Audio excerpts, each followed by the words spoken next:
Have you ever felt like you're running on empty, caught between the endless demands of work, family, and personal obligations? That gnawing sense of exhaustion, the guilt when you take a moment for yourself, the fear that if you stop pushing, everything might fall apart. You're not alone. In a world that glorifies busyness, we've forgotten something essential. True strength isn't about grinding yourself into the ground.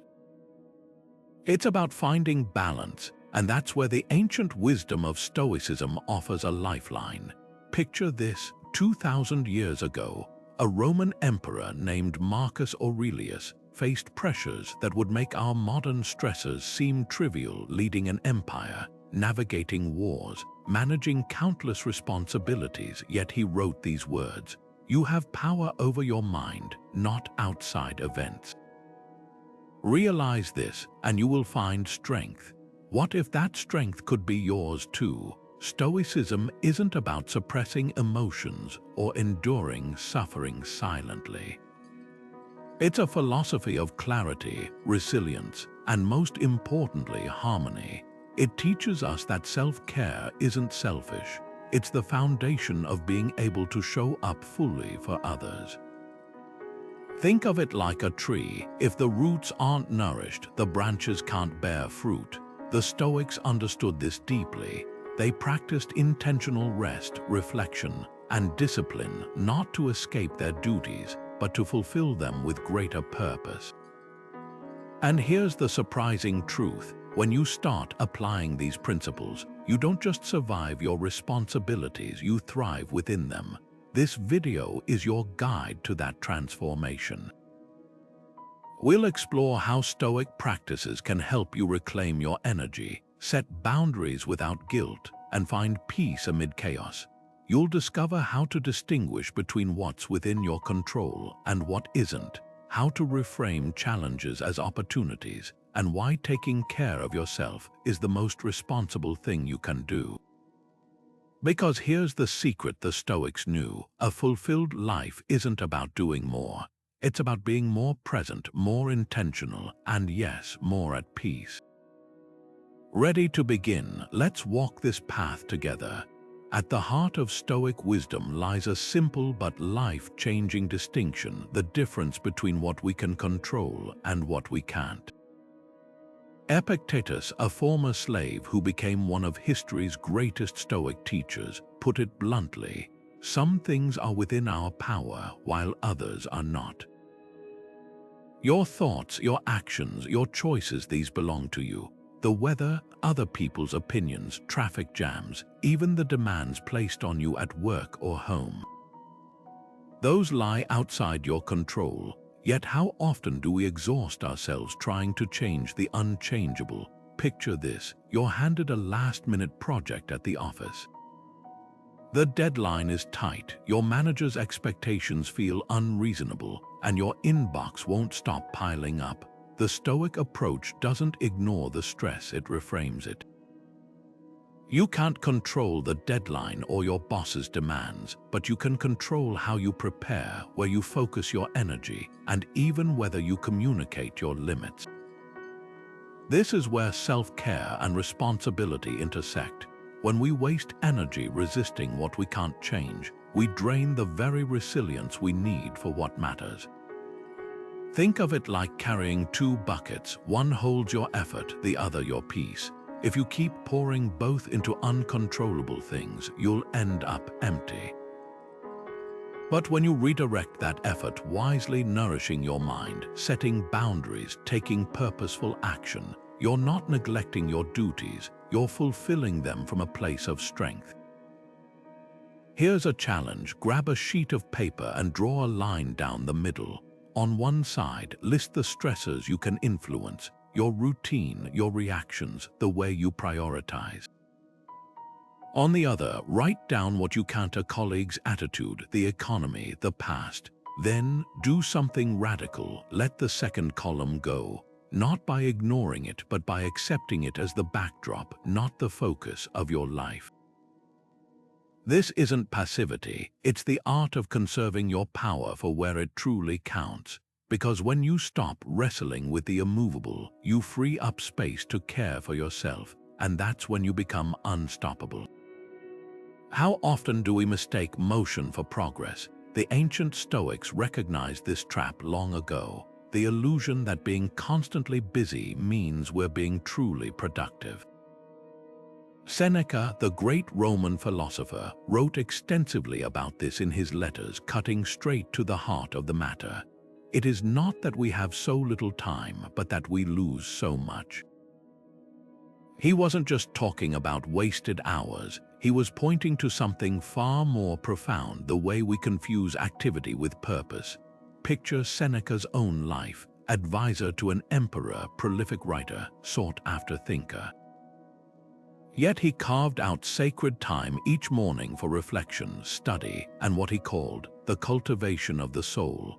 He didn't just manage time, he guarded it like a treasure, because he understood that wisdom isn't about doing more, it's about doing what aligns with your deepest values. Here's where Stoic prioritization becomes revolutionary. Unlike modern productivity hacks that focus on squeezing more tasks into your day, Stoicism asks a radical question: should these tasks exist at all? Imagine two lists, one filled with urgent emails, social obligations, and reactive busy work, the other holding just three things: your non-negotiable priorities, the pillars of a meaningful life. The Stoics would tell you the second list is where your power lies, because when you clarify what truly matters, whether it's family, health, creative work, or service, everything else becomes easier to release. Seneca's daily practice offers a blueprint. Before dawn, he'd retreat to his study for what we might now call a philosophical morning routine. He'd review his intentions, confront his own shortcomings, and realign with his principles. This wasn't self-indulgence, it was the ultimate act of responsibility. By starting the day with wisdom, he ensured his actions flowed from intention, not inertia. Try this exercise tonight. Take out a blank sheet of paper and write down the three things that, if you nurtured them consistently, would make everything else in your life feel secondary. Not what society tells you to prioritize, not what guilt demands, but what stirs your soul. Then, like Seneca, protect time for those things first. Let the rest wait. Because the Stoic secret isn't about fitting it all in. It's about having the courage to leave out what doesn't serve your highest good. When you do, you'll find something remarkable happens. Your days stop feeling like a race and start feeling like a life. Discipline often gets a bad reputation. We imagine rigid schedules, joyless routines, or saying no to everything that brings us comfort. But the Stoics saw discipline differently. For them, it wasn't about punishment or deprivation. It was the ultimate act of self-respect. Marcus Aurelius captured this perfectly when he wrote, "You have power over your mind, not outside events." Realize this and you will find strength. Notice he didn't say, crush your desires or ignore your needs. His focus was on clarity, not control for its own sake.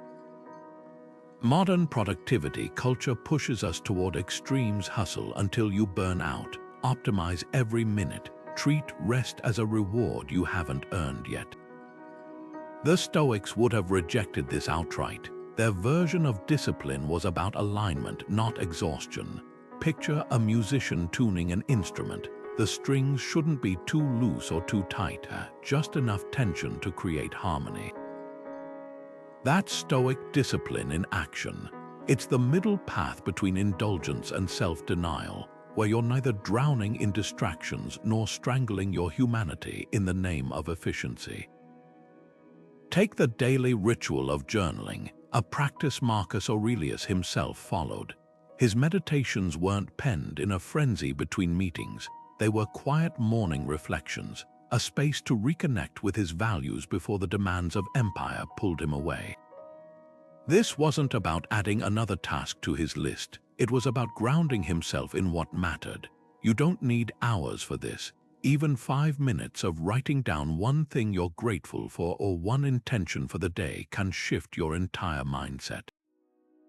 The key isn't the length of the ritual, it's the consistency and the honesty you bring to it. Here's where the rubber meets the road. Think of one habit in your life that drains more energy than it gives back.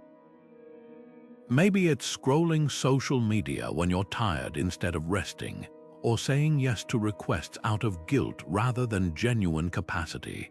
For a week, experiment with replacing it, not with something productive, but with something restorative. Read a page of a book you love, take a walk without your phone, sit with a cup of tea and just breathe. The Stoic question isn't, how much can I endure? It's, what nourishes me enough to endure what I must? That's the discipline of someone who plans to last. True self-mastery isn't measured by how much you can sacrifice, but by how wisely you conserve and direct your energy. The Stoics weren't ascetics hiding from life. They were engaged, vibrant thinkers who understood that discipline is the bridge between who you are and who you choose to become. And that bridge is built one intentional choice at a time. There's a phrase that cuts to the core of Stoic resilience, Amor Fati, love of fate, coined by Nietzsche but deeply aligned with Stoic thought. It's more than just accepting what life throws at you. It's embracing it with a kind of fierce gratitude. Imagine standing in the rain and not just tolerating the downpour, but finding joy in the way it nourishes the earth, the rhythm it creates, the reminder it offers that you're alive. That's Amor Fati in action. The Stoics took this further, applying it to our daily responsibilities, not as weights dragging us down, but as the very things that shape us into who we're meant to become. Consider parenting, one of the most relentless yet transformative responsibilities many of us face. A sleepless night with a sick child isn't just exhaustion, it's a masterclass in patience. A teenager's eye roll isn't just frustration, it's an invitation to practice compassion. The Stoics would argue these moments aren't interruptions to our peace, they're the raw materials for building it. Marcus Aurelius, raising his own children while ruling an empire, wrote, "The impediment to action advances action. What stands in the way becomes the way." In other words, the very things we resist are often the ones that teach us the most. Here's the shift. What if your most draining duty, whether it's a demanding job, caring for an aging parent, or even household chores, became your training ground? Nietzsche's Amor Fati asks us to fall in love with the process, not just the outcome. A chef doesn't resent chopping vegetables, they see it as part of crafting something beautiful. A musician doesn't groan through scales, they know each note strengthens their artistry. Your responsibilities are no different, the repetitive meeting at work. That's where you hone focus, the budget spreadsheet, a lesson in clarity. Even traffic becomes a chance to practice patience. Try this exercise today. Pick one obligation you've been resisting and ask, what strength is this situation asking me to develop? Maybe it's resilience, creativity, or simply the ability to pause before reacting. Then, for 1 week, approach it with curiosity instead of dread. Notice how the energy around it shifts when you stop seeing it as a burden and start seeing it as a teacher. Because here's the secret the Stoics and Nietzsche both understood. The life you're living isn't happening to you, it's happening for you. And when you embrace that, even the heaviest responsibilities begin to feel like gifts in disguise. Self-care in the modern world often gets reduced to bubble baths and scented candles, pleasant escapes, but fleeting ones. The Stoics would challenge us to dig deeper. Musonius Rufus, the Roman philosopher sometimes called the Roman Socrates, put it plainly, we should care for the body as the servant of the mind, not the other way around. For him, true self-care wasn't about pampering the surface, it was about strengthening the core. Imagine 2 athletes, one spends hours on massage and ice baths but skips training. The other prioritizes disciplined practice, knowing recovery serves performance. Stoic self-care is the second approach, nourishing your inner resilience so you can meet life's demands without crumbling. This might sound counterintuitive in a culture that equates self-care with indulgence. There's nothing wrong with a spa day, but the Stoics would ask, does it leave you steadier when the storm hits? Contrast an hour of scrolling social media with 20 minutes of journaling. One numbs your stress temporarily, the other helps you untangle it. Meditation isn't just relaxation, it's training your mind to observe thoughts without being hijacked by them. Even physical exercise to the Stoics wasn't about vanity but vitality, preparing the body to carry life's weight with ease. Here's where a simple morning practice can anchor your day. Before reaching for your phone, try this 5-minute reflection. Light a candle if you like, sit comfortably, and ask yourself 2 questions. First, what's one thing within my control today? Maybe it's your patience in a difficult conversation or your focus during work. Second, what's one small way I can strengthen my mind? Perhaps reading a page of philosophy, pausing before reacting to criticism, or noticing beauty in an ordinary moment. This isn't about adding more to your to-do list. It's about aligning with what matters before the world pulls you in other directions. Musonius Rufus taught that caring for the mind requires the same diligence as caring for the body, not with indulgence but with intention. A pianist doesn't maintain their instrument by leaving it in its case. They tune it, play it, keep it responsive. Your mind deserves the same attention. So consider this: what small, daily act feeds your clarity? Maybe it's writing down one insight before bed, taking a walk without headphones to observe your thoughts, or cooking a meal mindfully. These aren't grand gestures, but they're radical in their consistency, because Stoic self-care isn't about running away from life. It's about returning to yourself so you can meet life with open eyes and steady hands. Setting boundaries isn't about building walls. It's about drawing lines in the sand with wisdom and care. The Stoics understood this better than anyone. Epictetus, who spent his early years in slavery before becoming a philosopher, had a razor-sharp perspective on social obligations. He taught that while we owe others kindness and fairness, we never owe them our peace. Imagine a coworker who constantly dumps last-minute tasks on your desk. The modern impulse might be to grit your teeth and bear it, fearing conflict or judgment. But Epictetus would challenge that thinking. If someone tries to hand you their stress, you don't have to accept it. Here's the Stoic twist: setting boundaries isn't selfish, it's an act of integrity. Think of a riverbank. Without clear edges, the water floods and destroys everything in its path. But with well-defined boundaries, it nourishes the land instead. Your energy works the same way. Saying no to extra work when you're stretched thin isn't neglect, it's stewardship of your ability to contribute meaningfully. The key lies in how you communicate. Stoic boundary setting isn't blunt or cold. It's rooted in clarity and respect. Try this script.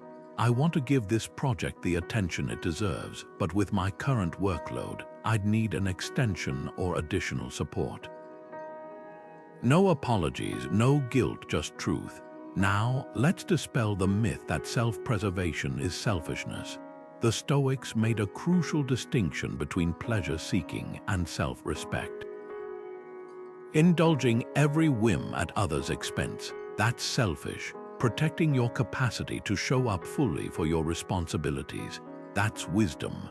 Picture an emergency oxygen mask on a plane. You secure yours first, not because you matter more, but because you can't help others if you're gasping for air. Your challenge today is simple but profound. Identify one boundary you've been avoiding. Maybe it's turning off notifications after dinner to protect family time, or delegating a task instead of hoarding it to prove your worth. Write it down, then practice communicating it with the calm certainty of someone who knows their limits aren't flaws, they're the foundation of lasting strength. Because here's what the Stoics knew: the person who masters the art of no isn't shutting others out, they're ensuring they have enough left to say yes to what truly matters. Imagine waking up tomorrow to find your greatest fear had come true. Your job vanished, your health faltered, or someone you loved was no longer there. Most of us recoil from even thinking it, but the Stoics didn't just entertain these thoughts, they practiced them deliberately. They called it Premeditatio Malorum, the premeditation of evils. At first glance, it sounds morbid, like emotional self-sabotage. But here's the paradox: by willingly facing what scares us most, we strip it of its power to ambush us. Seneca, who weathered political exile and chronic illness, wrote letters describing his nightly ritual. He'd mentally rehearse losing his wealth, his status, even his loved ones. Not to torment himself, but to uncover a liberating truth: that he could endure whatever life handed him, and that everything he still had was a gift, not a guarantee. Let's bring this into the modern world. You're lying awake at night, anxiety spinning over tomorrow's presentation, your child's school struggles, or an aging parent's needs. The Stoic response isn't to chant positive affirmations or drown out the worry, it's to lean in.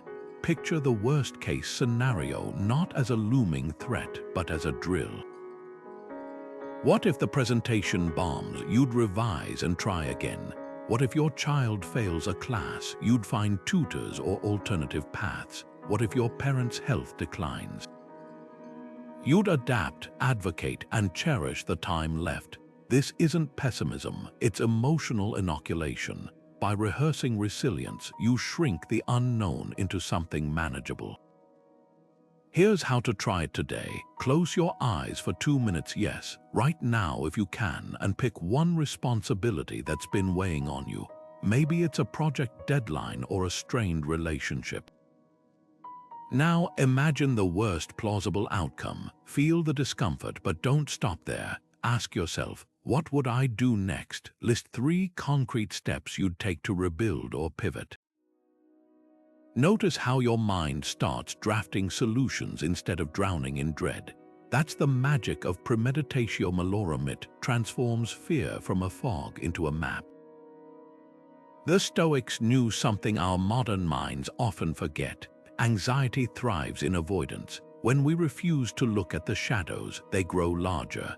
But when we turn toward them with clear eyes, we find something remarkable. We're stronger than we thought, and the present moment, with all its imperfections, becomes suffused with a quiet gratitude. Because the project hasn't failed yet, the loved one is still here, the health you have is still yours, and now you're no longer taking them for granted. You're holding them with open hands, aware of their fragility, and all the more committed to honoring them while you can. Marcus Aurelius began each day with a simple but profound ritual. He'd list the things he was grateful for, not in a grand philosophical treatise, but in the quiet pages of his personal journal. The emperor who ruled an empire made space to acknowledge the warmth of sunlight, the loyalty of a friend, even the bread on his table. This wasn't passive appreciation, it was active training. He called it taking stock of the gifts the gods have given, and it shaped how he saw every responsibility that followed. 2,000 years later, science confirms what the Stoics knew. Gratitude rewires the brain to spot opportunity where others see obligation.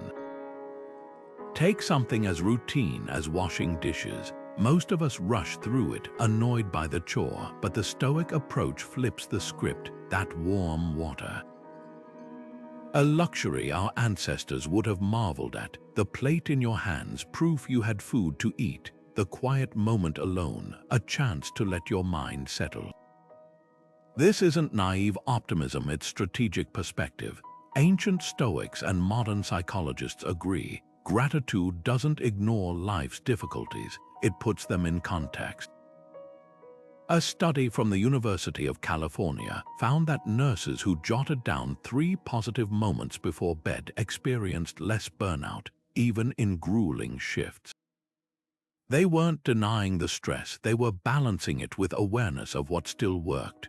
Your nightly practice doesn't need eloquence. Try this before sleep. Name 3 small wins from the day. Maybe you finished a report ahead of deadline, your child laughed at your joke, or you noticed the first crocuses pushing through snow. Like Marcus reviewing his morning gifts, you're not manufacturing positivity, you're uncovering what was already there. The twist: over time, this reshapes how you approach responsibilities.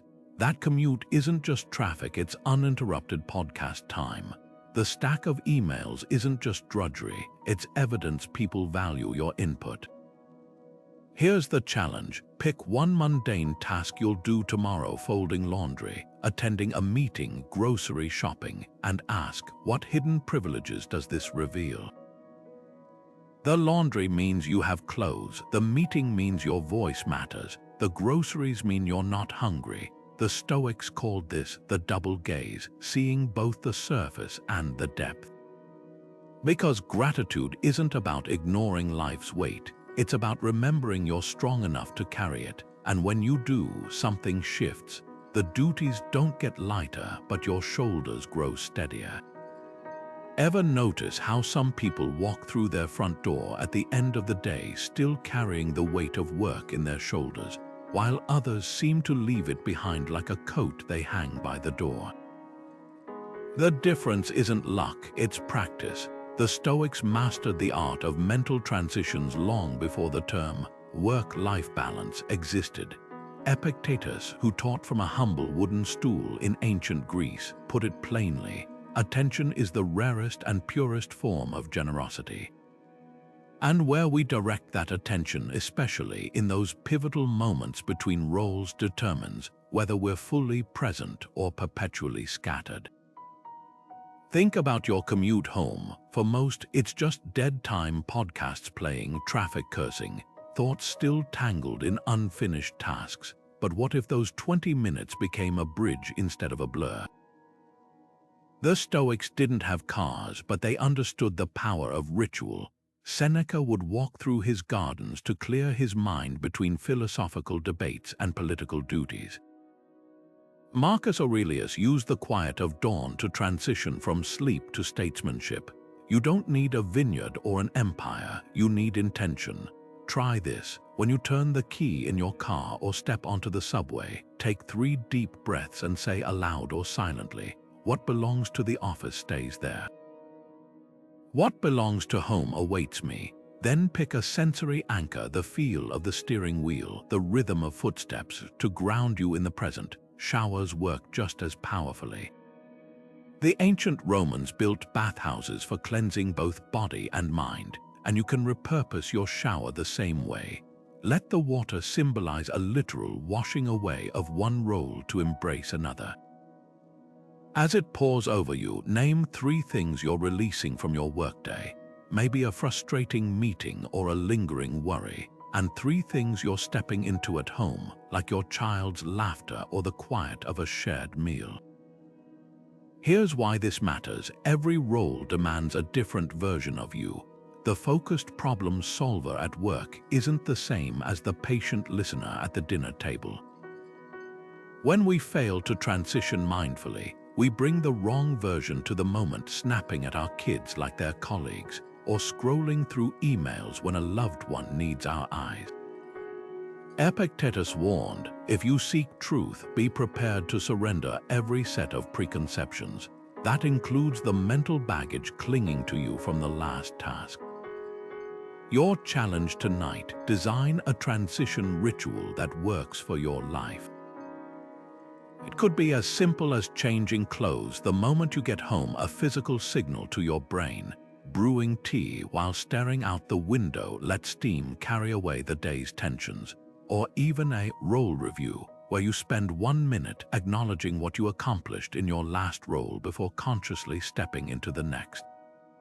The form doesn't matter, the focus does, because presence isn't something you have, It's something you practice, one intentional transition at a time. And when you do, you'll find a surprising truth. The boundaries between roles aren't walls to confine you, they're doors you walk through, leaving what doesn't belong on the other side.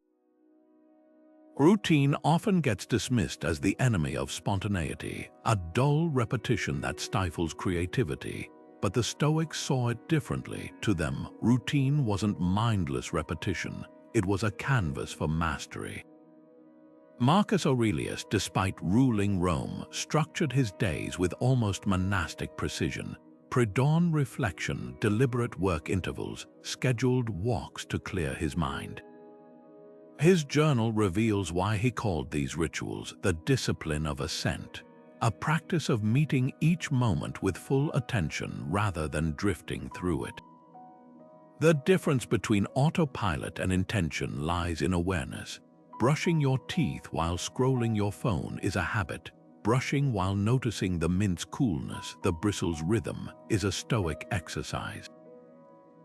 Consider the morning routine of Seneca, who began each day with what he termed a premeditation, a quiet review of his intentions before the world's noise intruded. He'd ask, what could derail my peace today? How will I respond? This wasn't anxiety-inducing, it was grounding. Like an archer checking their bowstring before the hunt, he prepared his mind to meet chaos with clarity. Modern research echoes this. A Duke University study found that nearly half of our daily actions are habitual, but the key distinction is whether we're conscious of them. The Stoic twist transforms routines into rituals by injecting mindfulness. Here's how to reclaim a mundane moment. Pick one routine: making coffee, commuting, even tying your shoes. Tomorrow, perform it with deliberate focus. Feel the weight of the mug, notice the steam swirl, taste the first sip without distraction. This isn't about adding time, it's about shifting perspective. The philosopher Kierkegaard wrote, "Life can only be understood backward, but it must be lived forward." Routines are the grooves that let us live forward without exhausting our willpower on every tiny choice. When we mindlessly rush, we surrender our attention to the trivial. But when we engage fully, even in the ordinary, we train ourselves to show up for what matters. Your challenge: audit your day for one autopilot habit. Maybe it's scrolling news while eating lunch or rushing through bedtime. Then, borrow a page from Marcus Aurelius, attach a why to it. If it's lunch, let it be nourishment, not just fuel.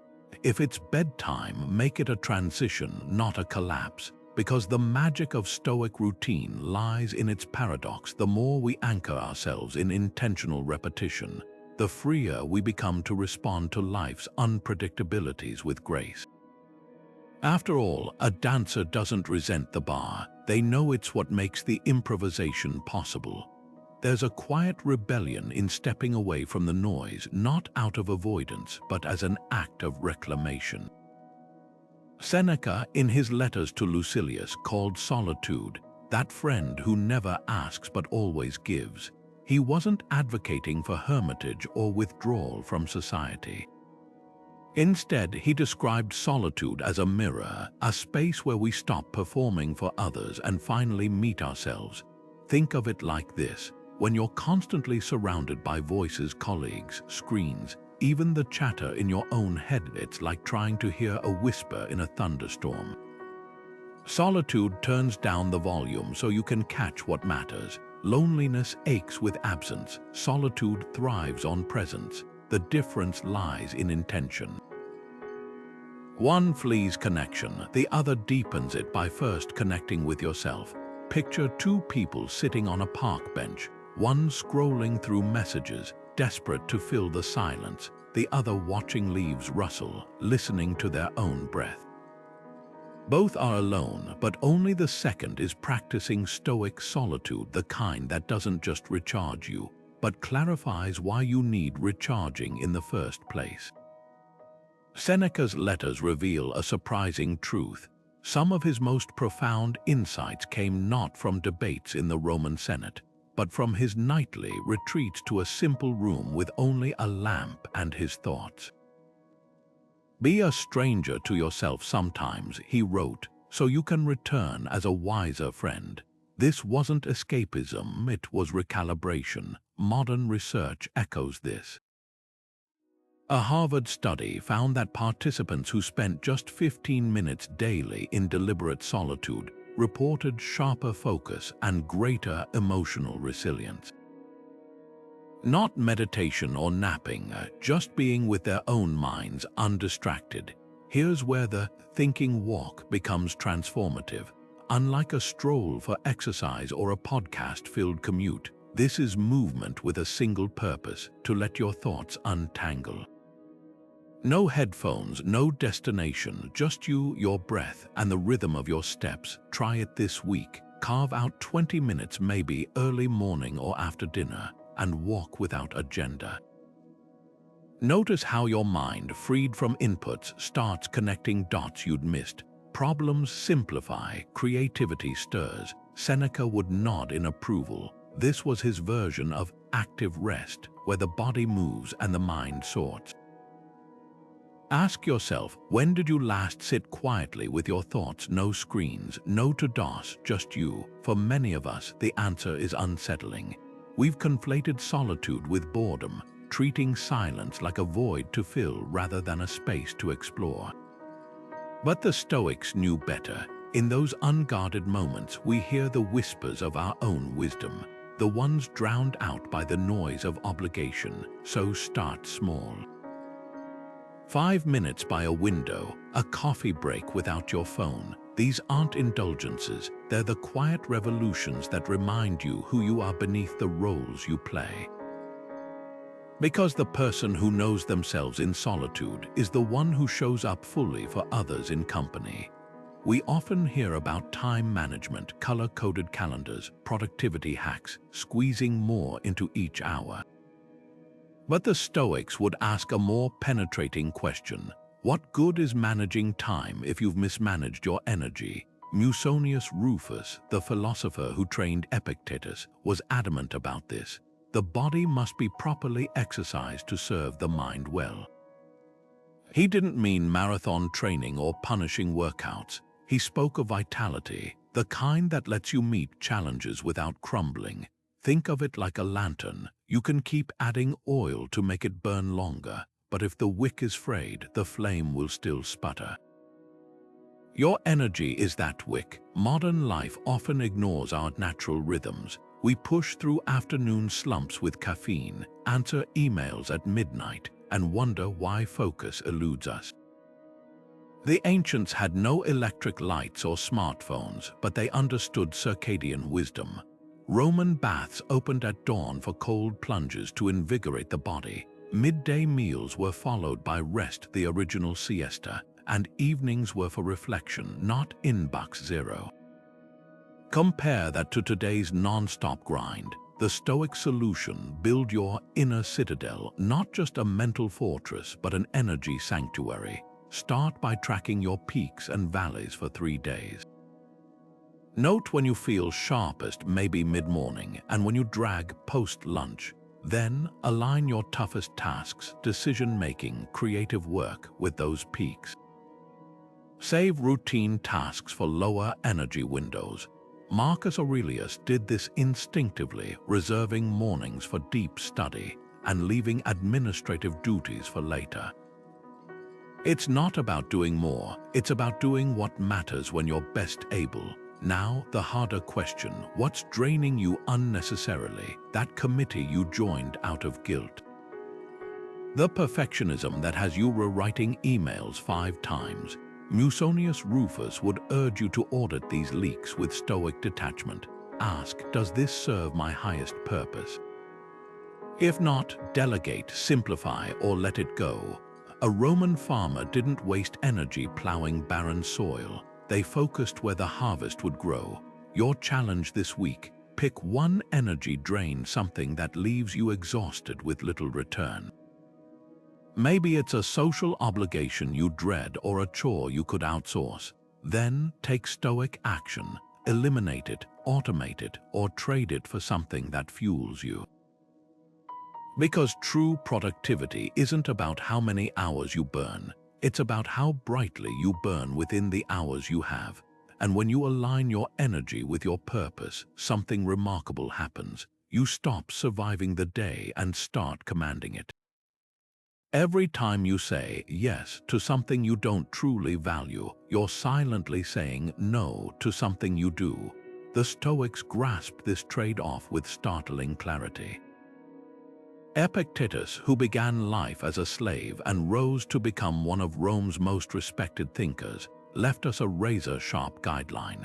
If you seek to please everyone, you please no one, least of all yourself. His point wasn't that we should be callous, but that every commitment is a theft of time and energy from something else. Picture a gardener watering plants. If they pour indiscriminately onto weeds and flowers alike, nothing thrives. Selective care isn't neglect, it's how the whole garden grows. This is where the Stoic art of refusal shines. Most of us fear saying no because we confuse it with rejection. But the Stoics reframed it as an act of fidelity to your principles, your peace, and even to the person making the request. Imagine a colleague asks you to take on an extra project when you're already stretched thin. The anxious mind jumps to extremes, either martyr yourself or risk seeming lazy. The Stoic mind asks a better question: does this align with my highest responsibilities? Try this script steeped in the 4 cardinal virtues of Stoicism: wisdom, courage, justice, and temperance. I appreciate you thinking of me, justice. Given my current priorities, I wouldn't be able to give this the focus it deserves, wisdom. I'd rather say no now than deliver poorly later, courage. Perhaps name has capacity, or we could revisit timelines, temperance. No flimsy excuses, no guilt, just clarity rooted in virtue. Here's the litmus test the Stoics would apply to any new obligation. Before agreeing, pause and ask: 1. Wisdom, does this use my unique strengths or am I just filling a gap? 2. Courage, am I accepting out of fear of judgment, missing out, or conviction? 3. Justice, will this commitment let me show up fully for existing promises? 4. Temperance, does it respect my limits or stretch them past sustainability? A Roman senator wouldn't vote on every proposal just to appear diligent. They weighed each against Rome's greater good. Your time deserves the same scrutiny. Think back to a recent yes that left you drained. Maybe it was hosting an event when you needed rest, or covering a shift that disrupted your family time. Now replay it with Stoic refusal. I'm honored by the ask, but I must decline this time. Feel the liberation in those words. That's not selfishness, it's the sound of integrity holding the line. Because when you stop overcommitting, you don't just protect your energy, you honor the commitments you've already made by bringing your full presence to them. The world will always demand more. The Stoic question is, will you demand better for yourself and for those who truly need you? There's a profound difference between chasing happiness and recognizing it where it already lives. The Stoics called this state ataraxia, a deep, unshakable serenity that doesn't depend on external circumstances. It's not the absence of feeling, but the presence of full attention. Marcus Aurelius, amid the chaos of ruling an empire, would pause to marvel at the way sunlight filtered through leaves or the sound of bread cracking fresh from the oven. In his meditations, he wrote, "When you arise in the morning, think of what a precious privilege it is to be alive, to breathe, to think, to enjoy, to love." That's ataraxia in action, finding wonder in the ordinary because you're fully there to witness it. Modern life bombards us with messages that joy is something to acquire, a promotion, a vacation, a new gadget. But the Stoics observed a cruel irony. The more we chase pleasure, the faster it slips away. Psychologists call this hedonic adaptation. the way our brains quickly normalize new luxuries until they feel mundane. That first sip of coffee in a quiet kitchen brings more delight than a fifth espresso at a crowded cafe, because novelty isn't the point, presence is. Seneca noted, "It is not that we have so little time, but that we lose so much. Life is long if you know how to use it." He wasn't talking about adding years to your life, but life to your moments. Consider your daily tea break. Rushed between tasks, it's just caffeine delivery. But when you slow down, feeling the cup's warmth, noticing the steam's dance, tasting the subtle bitterness, it becomes a miniature meditation. The Stoics would call this prosoj, the practice of vigilant attention, or think of a commute, headphones in, it's wasted time, but watching rain bead on the window, exchanging a smile with a stranger, or noticing how the light changes at your stop. That's ataraxia, choosing engagement over escapism. Here's where Stoic contentment parts ways with modern self-help. It's not about manifesting joy, it's about uncovering it. A Roman philosopher didn't stroll through gardens repeating affirmations. They observed how shadows played on marble, or how figs burst with sweetness when ripe. They didn't deny life's hardships, they just refused to let them blindside the gifts already in hand. Your challenge today is disarmingly simple yet transformative. Name 3 micro-joys you've experienced. Not grand achievements, but tiny, sensory moments. The weight of a blanket when you woke, the way your dog sighed as they settled at your feet, the sound of a child's unprompted laughter. Write them down tonight, not as a gratitude list, but as evidence. Joy wasn't hiding. You were just moving too fast to see it, because the Stoic secret isn't that life owes you happiness, it's that you owe yourself the courage to notice it. The Stoics had a word for the deep, interconnected web of human relationships that sustain us, oikoiosis. It's more than just social bonds. It's the recognition that we flourish not in isolation, but in reciprocity. Hierarchals, a Stoic philosopher, visualized this as concentric circles. At the center, you, then family, friends, community, and finally, humanity itself. The practice, drawing those circles closer, turning strangers into neighbors, neighbors into friends, and friends into family. This wasn't abstract idealism, it was practical wisdom. Because self-care, in the Stoic sense, was never a solo act. Even Marcus Aurelius, shouldering the weight of an empire, wrote, "We are made for cooperation, like feet, like hands, like eyelids." Consider the legendary friendship between Seneca and his pupil Lucilius. Their letters weren't just philosophical discourse, they were lifelines. Seneca, the elder statesman, offered guidance, but he also confessed his own struggles, sleepless nights, temper flares, the ache of aging. Lucilius, in turn, challenged Seneca's blind spots, pushing him to clarify his ideas. This was Stoic community in action, a space where vulnerability and accountability coexisted. No performative strength, no toxic positivity, just mutual nourishment. Modern research confirms what the Stoics knew. Social connection isn't just comforting, it's survival. A Harvard study spanning 85 years found that strong relationships are the single greatest predictor of long-term health and happiness, surpassing wealth or fame.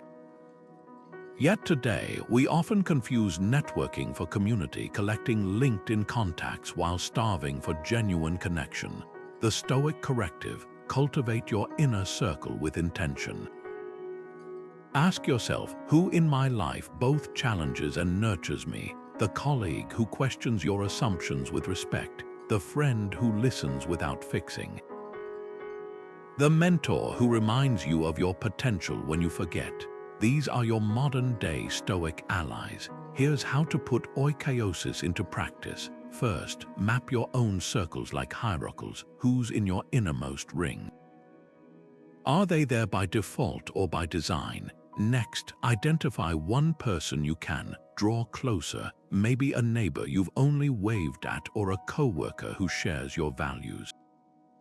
Invite them for coffee, not to transact but to connect. Finally, embrace reciprocity. Stoic community isn't about taking turns being the strong one. It's about simultaneous giving and receiving, like trees in a forest sharing nutrients through hidden roots.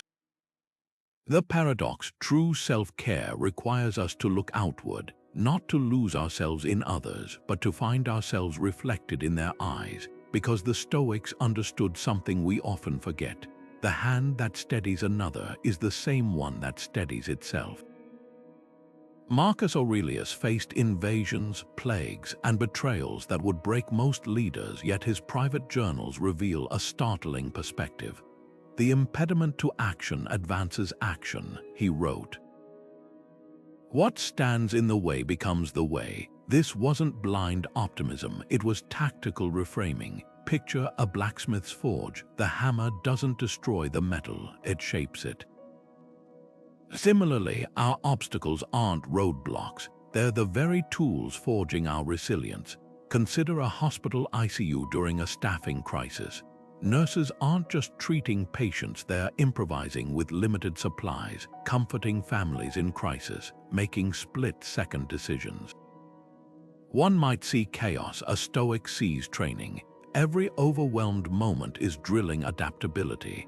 Every emotional demand is strengthening compassion. The crisis doesn't diminish their skills, it reveals and sharpens them.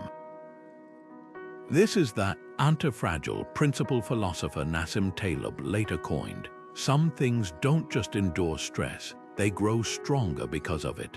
Now, the view from above technique, a mental exercise Marcus used when besieged by stress. Imagine floating above your life like a bird surveying a landscape. That argument with your partner, from here, it's a tiny blip in years of shared history. The work deadline, one thread in the vast tapestry of your career. This perspective doesn't minimize your struggles, it contextualizes them. Astronauts describe the overview effect. When seeing Earth from space, petty conflicts seem trivial against the grandeur of the planet.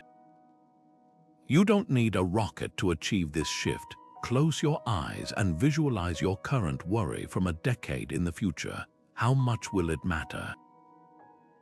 What strength might it teach you? Your challenge. Pick one stressor gnawing at you, a financial strain, a difficult relationship, a health concern. Ask yourself, if this were intentionally designed to train me, what lesson might it hold? Maybe the money troubles are forcing creativity with resources. Perhaps the strained relationship is teaching boundaries or patience. The Stoic twist. The obstacle isn't just something to overcome, it's the curriculum itself, because resilience isn't built in calm waters. A tree's roots grow deepest when storms threaten to uproot it. Your current overwhelm isn't proof you're failing, it's the resistance required to become stronger. And when you start seeing challenges this way, something shifts. You stop asking, why is this happening to me? And start asking, what is this preparing me for? That's when you discover the secret Marcus Aurelius knew. The obstacle isn't in your way, it is the way.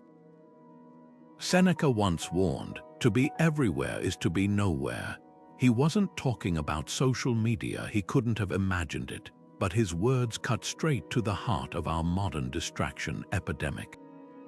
Picture ancient Rome's bustling forums where gossip and chatter drowned out meaningful conversation. Now replace marble columns with glowing screens, and you've got our current reality. Endless scrolling, constant pings, and minds fractured across a dozen tabs. The Stoics faced different distractions, but the core challenge remains the same: how to guard your attention like the precious resource it is. Digital minimalism, through a Stoic lens, isn't about rejecting technology outright. It's about interrogating every app, every notification, every minute spent online with one question: does this serve my purpose? Think of your phone like a Roman shield. Used well, it protects and empowers you, letting you connect, learn, and create. Used poorly, it becomes dead weight, dragging you into trivial battles that drain your energy. The difference lies in intentionality.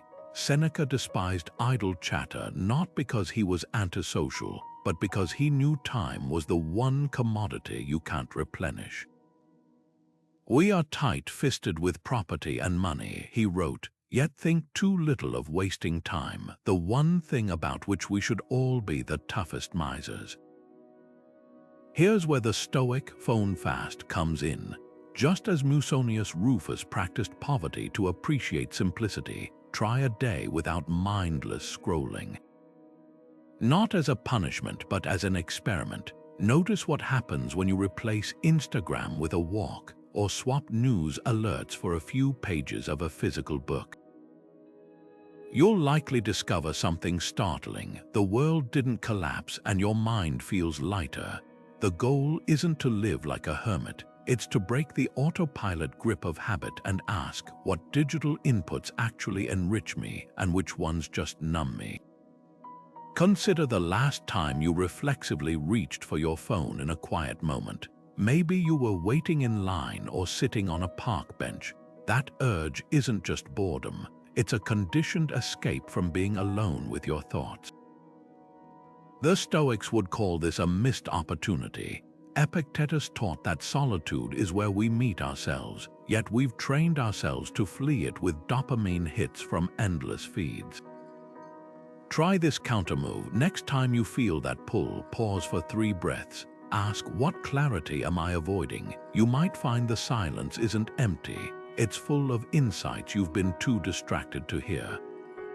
The Stoics didn't have algorithms competing for their attention, but they understood the seduction of trivial pursuits. Marcus Aurelius reminded himself, you could leave life right now. Let that determine what you do and say and think.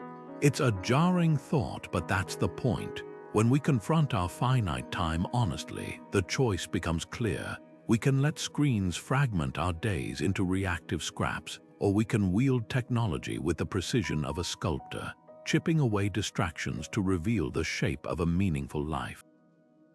Your phone isn't the enemy. Indifference to how you use it is. So tonight, charge your device outside the bedroom. Tomorrow, wake up and taste the morning, not through a screen, but through your own unfiltered senses.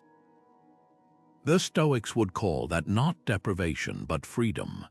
Cato the Younger, the iron-willed Stoic who defied Julius Caesar, was famous for his discipline, yet history records he took strategic naps daily.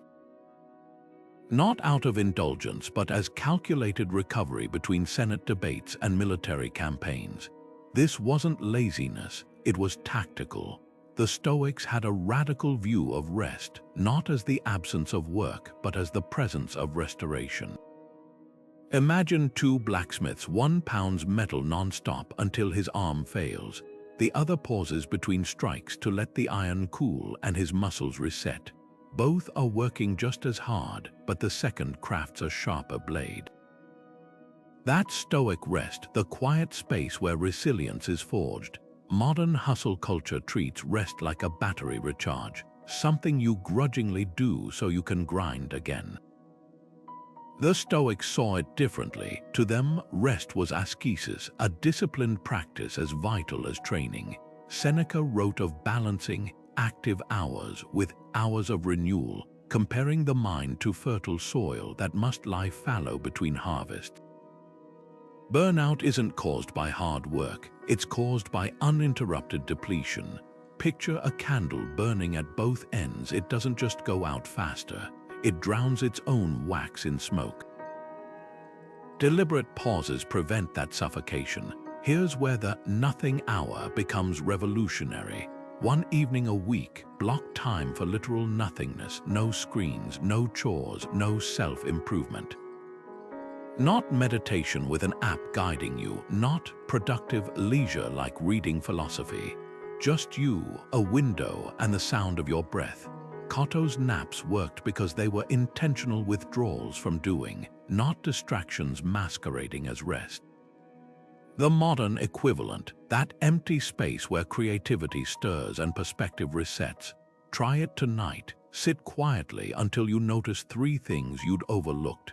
The way shadows lengthen as the sun sets, the hum of appliances you've tuned out, the weight of your shoulders releasing when no task demands their tension.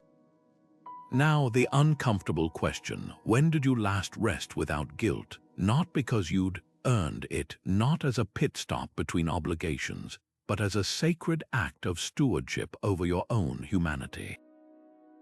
The Stoics would spot our unease immediately. We've conflated worth with output, forgetting that even the finest swords must be sheathed to stay sharp. Your challenge, Schedule 1, nothing hour this week. Not to escape life, but to return to it with eyes unclouded by exhaustion. Because here's the paradox Cotto understood: sometimes the most responsible thing you can do is absolutely nothing at all. Ever notice how a single thoughtless word can spark an argument that lingers for days? Epictetus, the Stoic teacher who endured slavery before shaping philosophy, offered a remedy. Between stimulus and response there is a space. In that space is our power to choose. That pause, what the Stoics called prosoch attention, isn't just about restraint, it's about reclaiming your agency. Picture this: your boss criticizes your work in front of colleagues. Your pulse races, your face flushes, the ancient fight or flight response kicking in. But here's where Stoic practice changes everything. Instead of snapping back or shrinking down, you take one deliberate breath. In that moment, you're not reacting, you're choosing. Let's break down how this works in real time. Imagine you're in a heated discussion with your partner about household responsibilities. They say something that stings: maybe you never help around here. The automatic response, defensiveness, a counterattack, but with prosoch you insert a mental wedge. First, you notice the physical signs: tightened jaw, quickened breath. Then you name the emotion. This is anger. Already you've created distance. Now the Stoic question: is this within my control? Their words: no. Your interpretation and response: absolutely. That's when you might say calmly, I hear you're frustrated. Let's talk about how we can both feel supported. The conflict doesn't escalate, it transforms. Epictetus trained his students to practice this like athletes drill muscle memory. Try his breath-counting method next time tension rises. Inhale for 4 counts, hold for 4, exhale for 6. The extended exhale activates your parasympathetic nervous system, hitting the brakes on stress chemicals. But here's the Stoic twist: it's not just physiological. As you count, ask, what story am I telling myself about this situation? Often, we're not reacting to the event itself, but to our judgment of it. That pause is where you challenge assumptions. Where do you most need this pause? Maybe when your child interrupts your work for the 10th time, or when a driver cuts you off in traffic. Identify your triggers in advance. Stoics called this Premeditatio Malorum, premeditation of challenges. Visualize the scenario, the noise, the frustration, the urge to react. Then rehearse the pause, like a fire drill. This mental preparation makes the real moment manageable. The magic lies in what happens in that sliver of silence. Viktor Frankl, the psychiatrist who survived Nazi camps, echoed Epictetus. Between stimulus and response, there is a space. In that space is our freedom.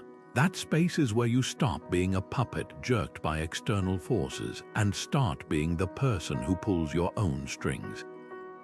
So tonight, reflect. One interaction today where a pause could have changed everything. Tomorrow, watch for it. And when it comes, breathe into that space like it's your first taste of air after being underwater.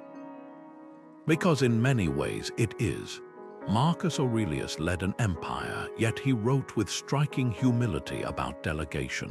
No one can do everything, but everyone can do something. For the Stoics, asking for help wasn't a sign of weakness, it was a mark of practical wisdom, the kind that recognizes we're stronger together than alone. Picture the Roman legions. While their shields were formidable individually, it was the testudo formation, where soldiers interlocked them overhead and on all sides, that made them nearly invincible. The general who tried to hold every shield himself would have been crushed.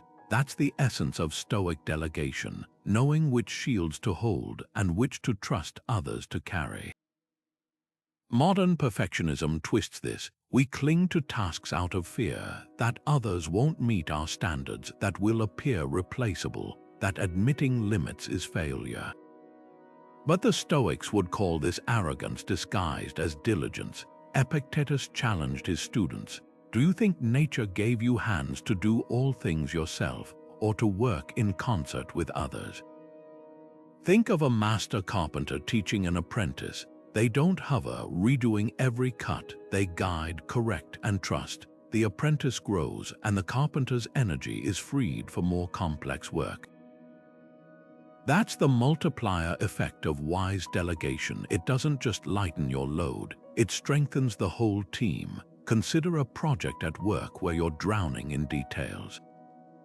The Stoic approach: list every task, then ask 3 questions. 1. Does this require my unique skills? Strategy sessions, yes. Formatting slides, no. 2. Will holding this task help someone else grow? Delegating research to a junior colleague builds their expertise. 3.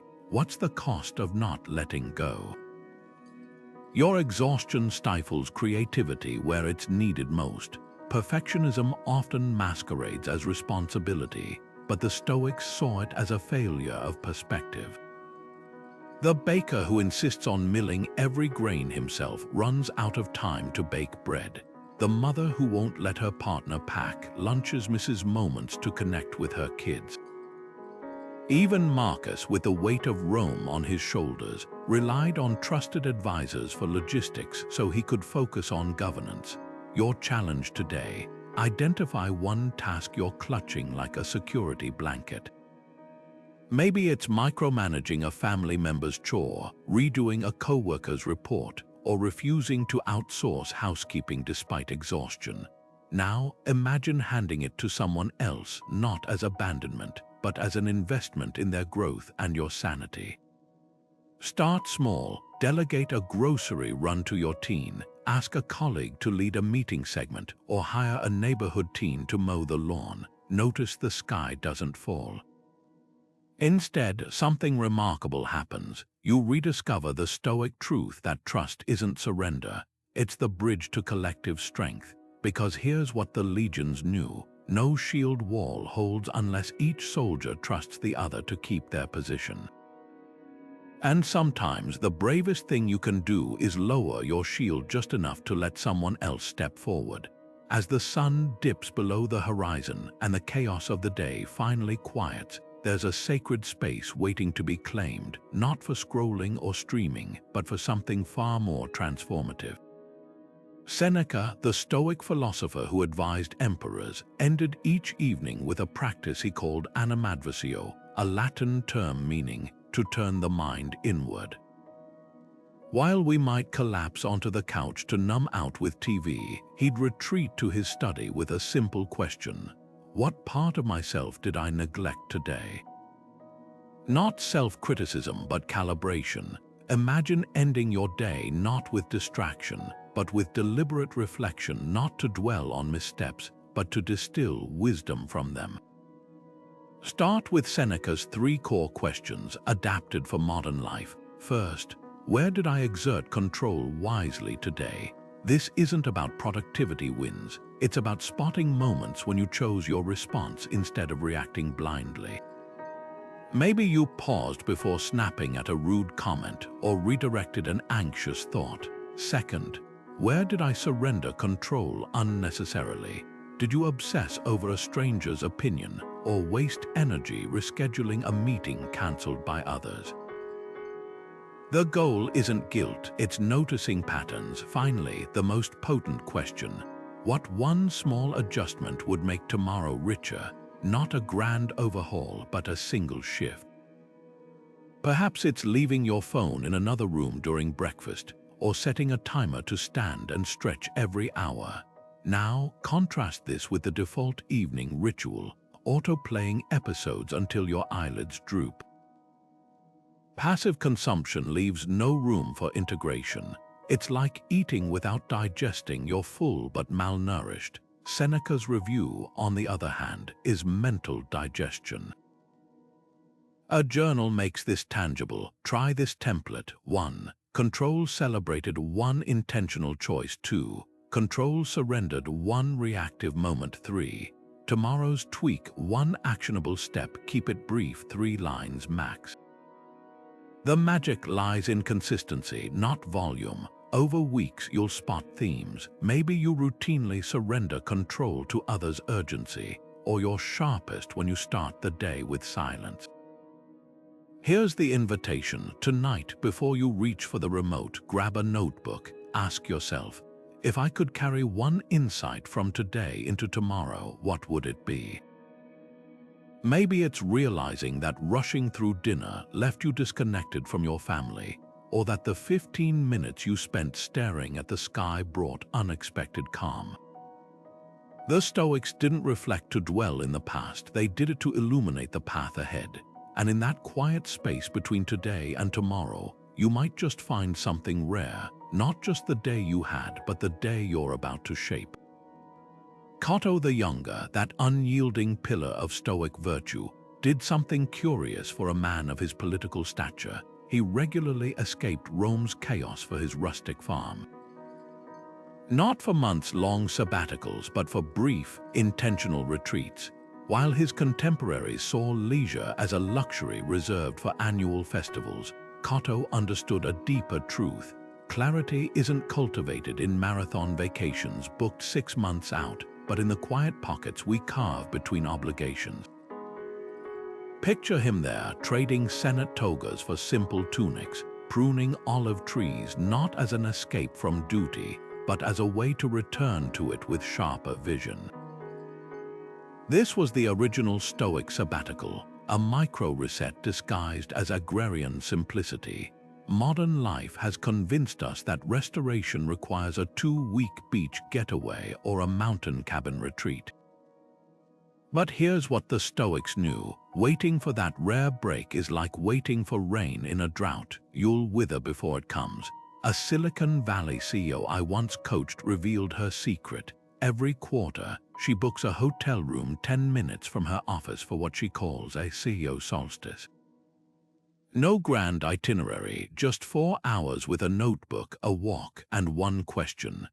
Am I leading the life I think I'm leading? She returns not with epiphanies, but with course corrections so small they're almost invisible. A delegated task here, a reclaimed morning ritual there. The cumulative effect, over a decade, she's avoided the burnout that toppled her peers. This is where the quarterly life audit transforms from corporate jargon into Stoic practice. Set aside 90 minutes, the length of a long lunch, to assess 3 spheres. Energy, what activities leave you drained versus energized. Alignment, are your daily actions reflecting your deepest values. And growth, what's one skill or perspective you've neglected. The key isn't overhaul, it's noticing. Like a gardener spotting wilted leaves before the plant suffers, these audits catch misalignments while they're still adjustable. Now the radical part, these resets need no grandeur. A Brooklyn teacher I know takes her Stoic hour in the public library's farthest carol every other Sunday. A single father in Chicago claims his laundromat folding time as a meditation, no phone, just the rhythm of fabric and thought. The setting is irrelevant, the intention is everything. Your challenge isn't to book a cabin in the woods, it's to ask, where's my next 1-hour retreat? Maybe it's a park bench with a coffee, a silent walk through your neighborhood after dark, or even an early moment sitting in your parked car before entering the office. The Stoic sabbatical isn't about geography, It's about creating a pause where the noise fades just enough to hear your own wisdom, because sometimes the most profound clarity fits into the space between two meetings. Musonius Rufus, the Stoic philosopher who trained Epictetus, had a radical view of food for his time. We should eat to live, not live to eat. But don't mistake this for austerity. This was about reverence. Picture his students' surprise when he served simple barley bread and water at lectures, not because he couldn't afford more, but because he believed nourishment should honor the body, not distract from its purpose. Today's diet culture swings between extremes, keto cleanses, and late-night binge scrolling through delivery apps, but the Stoics would see both as failures of attention. Not because pleasure is wrong, but because mindless consumption, whether restrictive or excessive, severs us from the wisdom of our own hunger. Consider the modern Stoic plate, not a rigid meal plan, but a framework for intentional eating. Half filled with seasonal vegetables, nature's abundance, a quarter with whole grains, sustained energy, a quarter with lean protein, rebuilding the body, and a small space for olive oil or nuts, what Rufus called the luxury enough. Contrast this with the all-or-nothing dieter who starves until noon only to crash into vending machine snacks. The Stoic approach asks a different question. Does this food serve my vitality or undermine it? Not morally, practically. A Roman soldier didn't fast before battle to prove discipline. He ate strategically to ensure he could wield his shield with precision. Mindful eating through a Stoic lens isn't about chewing each bite 30 times, it's about reconnecting food with function. Try this experiment. Next meal, pause before the first bite and ask, what am I truly hungry for? Is it energy, comfort, distraction? Rufus warned against eating like a runaway slave, gulping meals in frantic motion. Even in a busy life, sitting for 10 minutes with a bowl of lentil soup, a Stoic staple, becomes an act of self-respect. The taste sharpens, the meal satisfies faster, and something subtle shifts. You're no longer consuming food. You're receiving nourishment. Now, the uncomfortable mirror. What eating habit quietly disrespects your body? Maybe it's skipping breakfast to save calories only to overeat at night, or rewarding stress with sugar that leaves you jittery. The Stoics wouldn't shame these choices. They'd challenge their logic. Epictetus, who survived slavery on scant rations, noted, "It is impossible to begin to learn that which one thinks one already knows. Drop the labels, cheat days, good foods, and simply notice, how does this make me feel an hour later?" A body fed with intention doesn't crave restrictions.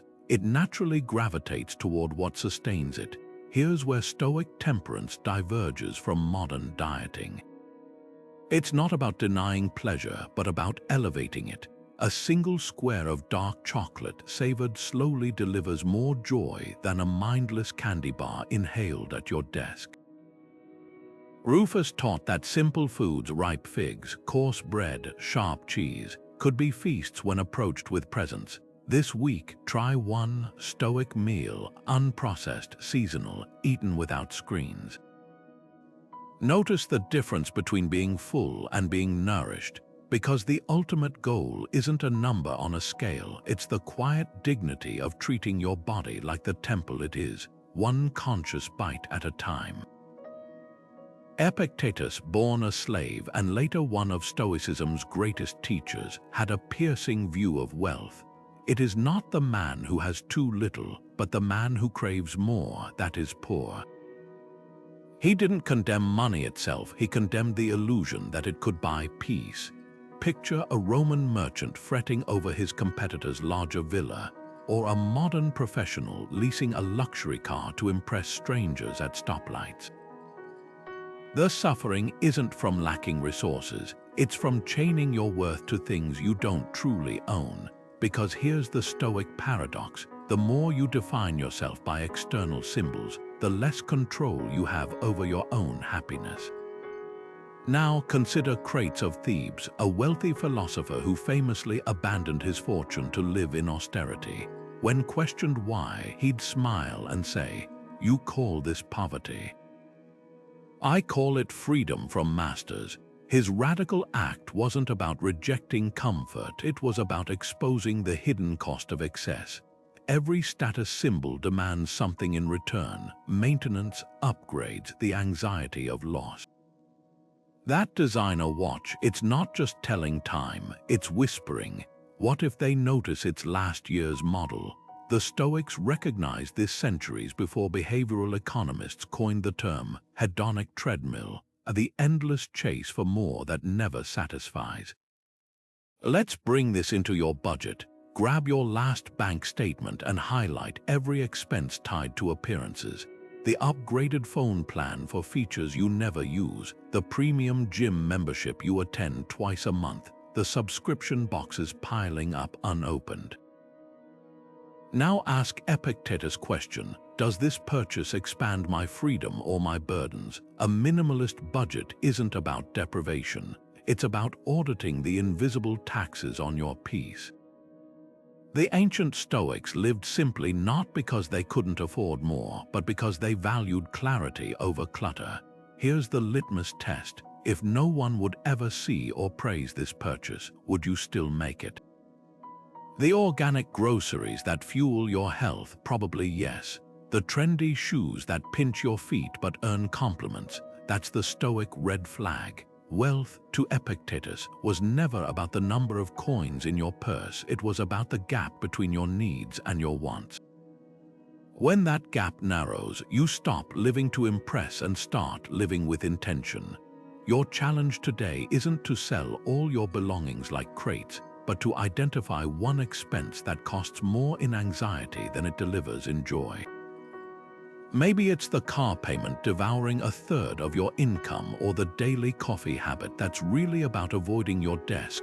Cancel it, downgrade it, or replace it with something that aligns with your values.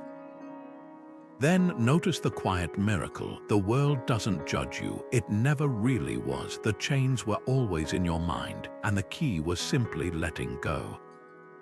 Marcus Aurelius kept a skull on his desk, not as a morbid decoration, but as a daily whisper: memento mori, remember you must die.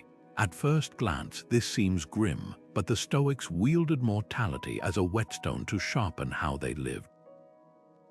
Seneca put it bluntly: it's not that we have so little time, but that we waste so much. Picture two carpenters. One obsessively counts his nails, terrified of running out, while the other measures twice and cuts once, crafting furniture meant to outlast him. The first lives in scarcity, the second builds for generations. That's the heart of Stoic legacy: not fearing death, but letting its inevitability clarify what deserves your limited days. Hustle culture preaches burn the candle at both ends as a badge of honor. The Stoics would call this tragic myopia.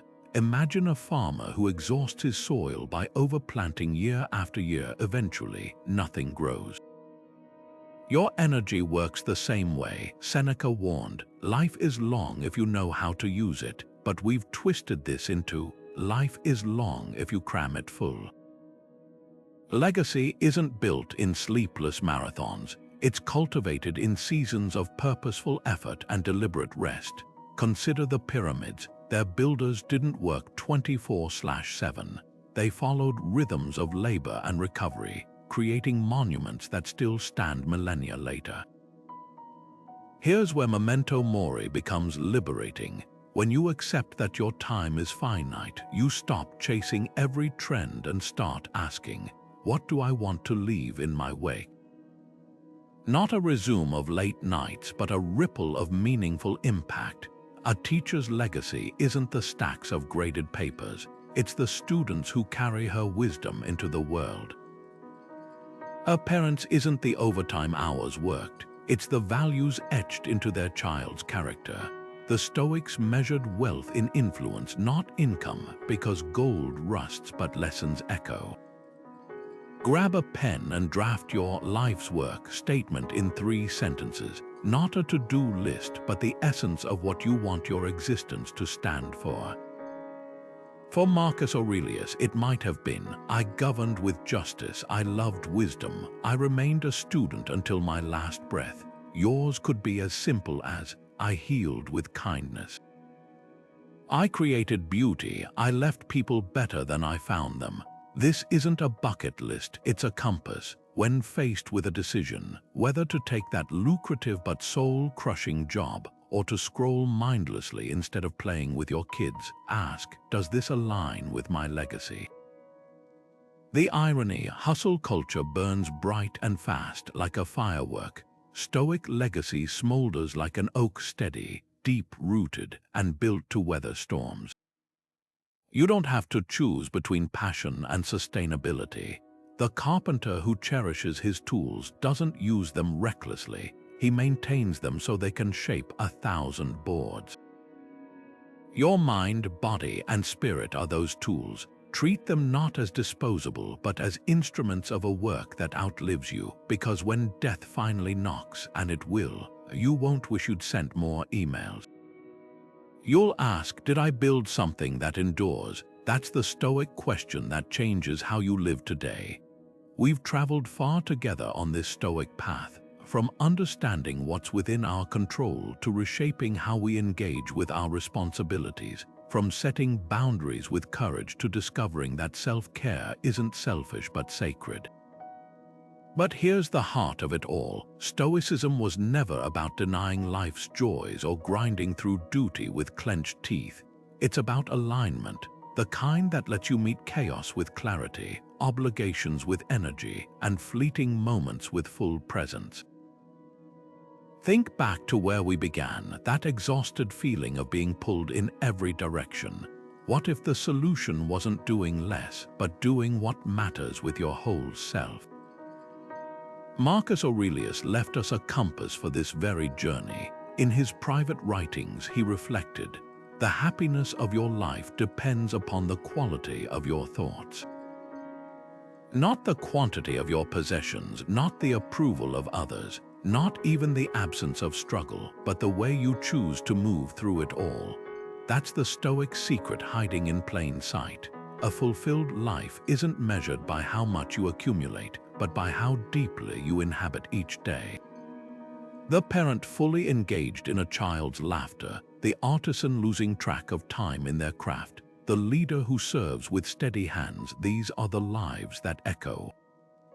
Now it's your turn. Don't wait for the perfect moment to begin. Start where you are. Pick one principle from our journey, whether it's the morning reflection ritual, the nothing hour of rest, or the pause before reacting, and commit to it for just 3 days. Observe what shifts. Does your energy hold longer? Do challenges feel less like threats and more like teachers? That's the Stoic way taking root. Before you go, I'd love to hear which experiment you're trying first. Drop a comment below with your chosen practice. Maybe you'll inspire someone else to walk this path with you. Because the beauty of Stoicism is this: it's not a solitary climb, but a shared awakening to what's always been true.